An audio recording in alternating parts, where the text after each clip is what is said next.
குடும்பம் போடக்கூடாது. சமுதாயத்துல யார் இருந்தாலும் நீ கட்சி எந்த இதுவும் பார்க்காதீங்க. இந்த வன்னியர்களுடைய விரோதி திமுக ஒரு ஓட்டு கூட போடக்கூடாது. ஏன்னா அதுலதான் பிஹெச்டி படிச்சு வச்சிருக்காங்க திமுக. எலெக்ஷன் நேரம் வந்தா 2 பேரும் சண்டையை மூடி விட்டுட்டு அது குளிர்காயம், இந்த பக்கமும் குளிர்காயும் அந்த பக்கமும் குளிர்காயும்.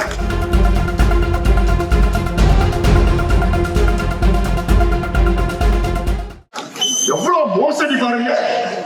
அப்போ அடுத்த வருஷம் எக்ஸ்டென்ஷன்னா எலெக்ஷனுக்கு அப்புறம் நீ இருக்க மாட்டேன். அப்போ எலெக்ஷன் தோத்துற பாருங்க. ஆட்சியில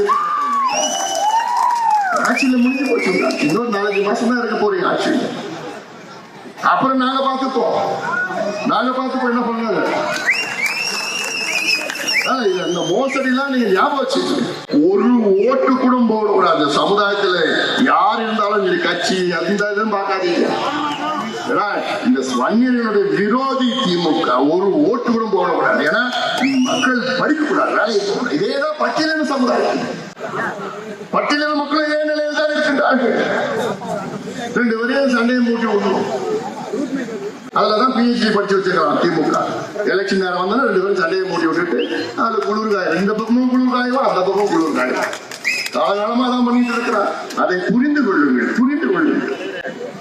அதே போன்றுதான் சிறுபான்மை மக்கள்.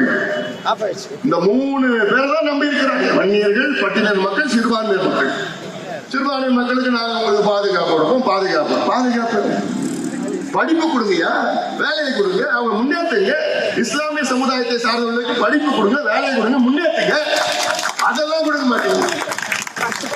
இடஒதுக்கீடு நாங்கள் கொடுத்துருக்கோம். இடஒதுக்கீடு யார் கொடுக்க வச்சது? உங்களை 3.5 விழுக்காடு எங்க மருத்துவ ஐயா தான் கொடுக்க வச்சாங்க. இதெல்லாம் நீங்கள் சிந்தித்து நல்ல முடிவு தமிழக மக்கள் எடுங்க. அதுக்காக தான் நான் ஒரு ஊரா நான் போயிட்டு இருக்கேன். இந்த மழை அதெல்லாம் ஃப்ரீயா இதெல்லாம் கிடையாது. ஆனா இந்த மழை வேணும். நான் எப்ப வந்தாலும் இந்த மழை வருது. எங்க எப்போதான் இந்த மழையை கொண்டு வந்தாங்க சந்தோஷமா இருக்கு ஒரு பக்கம்.